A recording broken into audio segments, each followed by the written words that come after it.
আজকে আমি চলে এসেছি সিলেটের সৌন্দর্যের রানী হিসেবে পরিচিত অসাধারণ এক জায়গায়, সিলেটের সাদা পাথর। আসসালামু আলাইকুম এভরিওয়ান, সবাই কি তাহরা আসেননি বালা। It's me Khalid, welcome to my another blog. আজকের পুরো ভ্রমণের সুন্দর মুহূর্তগুলো আপনাদের মাঝে শেয়ার করব। সকালের সুন্দর আবহাওয়া আর হালকা ঠান্ডা বাতাসের মধ্য দিয়ে শুরু হলো আমাদের যাত্রা। গাড়িতে সবাই মিলে হাসি আড্ডা, গান আর মজার গল্পে জমে উঠেছিল পুরো পরিবেশ। রাস্তার পাশে সবুজ গাছপালা আর ছোট ছোট পাহাড় আর গ্রামের দৃশ্য মনটা একদম শান্ত করে দিচ্ছিল। যত সামনে এগোচ্ছি ততই প্রকৃতির সৌন্দর্য যেন আরো বেশি মন কাড়ছে। মনে হচ্ছিল রাস্তার প্রতিটা মুহূর্ত ক্যামেরা বন্দি করে রাখি। সত্যি বলতে সিলেটের রাস্তা আর প্রকৃতি দেখলে মন ভালো হয়ে যায়। অনেকক্ষণ পথ চলার পর অবশেষে আমরা পৌঁছে গেলাম আমাদের কাঙ্ক্ষিত গন্তব্য সাদা পাথর। দূর থেকে দেখা যাচ্ছিল পাহাড়ের নিচে স্বচ্ছ পানির মাঝে ছড়িয়ে থাকা অসংখ্য সাদা পাথর। প্রথম দেখাতে জায়গাটার প্রেমে পড়ে যাওয়ার মতো অবস্থা। চারপাশে শুধু পাহাড় আর পাহাড়, মাঝখানে স্বচ্ছ ঠান্ডা পানি আর পানির নিচে সাদা পাথরগুলো স্পষ্ট দেখা যাচ্ছে। প্রকৃতি যেন নিজের হাতে সাজিয়ে রেখেছে পুরো জায়গাটা। এরপর দেরি না করে নেমে গেলাম পানিতে। ঠান্ডা পানিতে নামার পর পুরো শরীর একদম ফ্রেশ হয়ে গেল।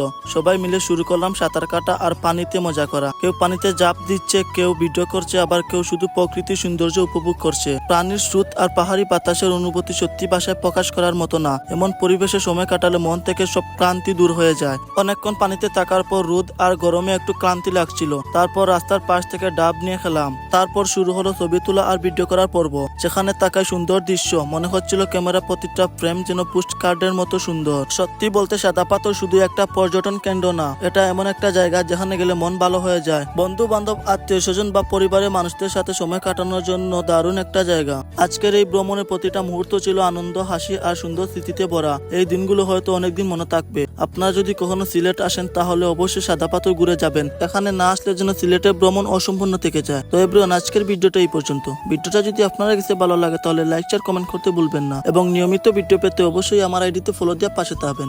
দেখা হবে পরবর্তী কোনো ভিডিওতে, পরবর্তী কোনো জায়গায়। পরবর্তী ভিডিও আসার আগ পর্যন্ত সবাই ভালো থাকবেন, সুস্থ থাকবেন। আসসালামু আলাইকুম, আল্লাহ হাফেজ।